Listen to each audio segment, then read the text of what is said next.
pemirsa TVRI, salam bangga buatan Indonesia. Senang sekali kami kembali hadir menjumpai Anda untuk menyajikan keragaman dan keindahan kriya dan wastra buatan anak bangsa.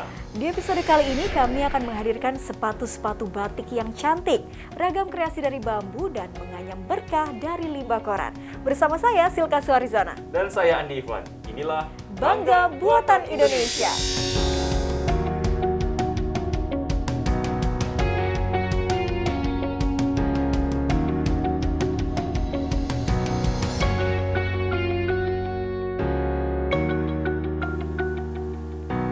Pemirsa, tanggal 2 Oktober yang lalu baru saja kita memperingati Hari Batik Nasional. Ya, Silka dan pemirsa, penetapan tanggal 2 Oktober sebagai Hari Batik Nasional ini berkaitan dengan ditetapkannya batik sebagai warisan kemanusiaan untuk budaya lisan dan non-bendawi oleh UNESCO pada tanggal 2 Oktober 2009. Betul sekali Adi, dan ternyata batik tidak hanya dikreasikan sebagai baju, tapi juga tas, kemudian sepatu buatan lokal, bahkan bisa tembus ke mancanegara.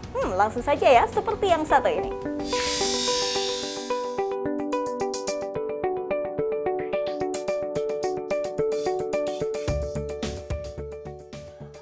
Batik, salah satu wastra Nusantara kebanggaan Indonesia, telah lama mendapat pengakuan dunia melalui penetapan oleh UNESCO atau Badan Khusus PBB Bidang Pendidikan, Keilmuan, dan Kebudayaan pada 2 Oktober 2009 lalu sebagai warisan kemanusiaan untuk budaya lisan dan non-bendawi. Pesona batik sebagai ikon budaya Indonesia kini semakin menggeliat dan banyak dikreasikan dalam beragam produk fashion. Sepatu-sepatu cantik ini misalnya. Sosok kreatif di balik sepatu-sepatu batik itu adalah Dani Anwar, seorang pelaku UMKM milenial. Berawal 8 tahun lalu, di tahun 2013, ketika itu Dani yang masih duduk di bangku kuliah melihat peluang bisnis dari kain Nusantara. Bermodalkan satu mesin jahit bekas dan tekad yang kuat, usahanya terus berkembang hingga akhirnya kini ia telah memiliki 10 mesin jahit dan 55 orang pekerja serta membangun workshop dan galeri di daerah Ciapus, Bogor, Jawa Barat. Dani tidak menjual produknya di toko-toko, melainkan melalui reseller atau pengecer dan media sosial. Kita setiap bulannya ngerekrut reseller, pasukan penjualan kita bilangnya, ibu-ibu untuk bergabung berjualan di kita untuk jualan produk kita gitu. Kita dengan foto-foto yang kita siapkan gitu.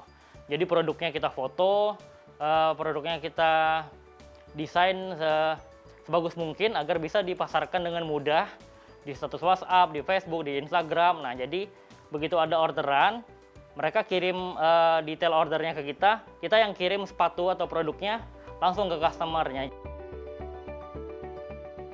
Dengan harga sepasang sepatu berkisar Rp145.000 hingga Rp175.000, produknya memang cukup menjanjikan untuk dijual kembali oleh para reseller. Tak heran, jumlah resellernya kini mencapai hampir 2.000 orang. Tersebar tidak hanya di Indonesia, tapi juga di Hong Kong dan Korea Selatan. Namun pandemi COVID-19 turut berimbas pada usahanya. Penjualannya turun signifikan. Belum pandemi normalnya itu di antara 3.000 piece sampai 3.500 piece. Pas ramenya ya per bulannya. Pas ramenya juga kadang sampai 5.000 piece. Tapi begitu pandemi menurunnya lumayan kerasa gitu kan, dari 3.000 tiba-tiba 2.000, tiba-tiba 1.500, tiba-tiba 1.000.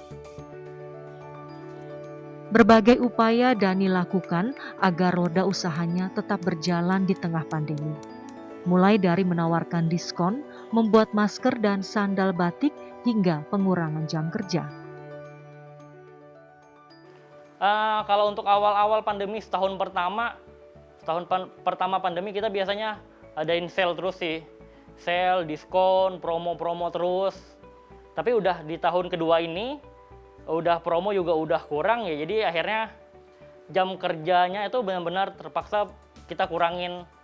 Jadi dulu yang hanya tim produksi yang berkurang, sekarang juga tim admin, tim packing berkurang juga jamnya gitu sih, udah merembet ke yang lain. Kendati demikian, Dani tetap optimis. Melalui sepatu-sepatu batik karyanya, ia bisa membawa batik melangkah jauh ke banyak negara.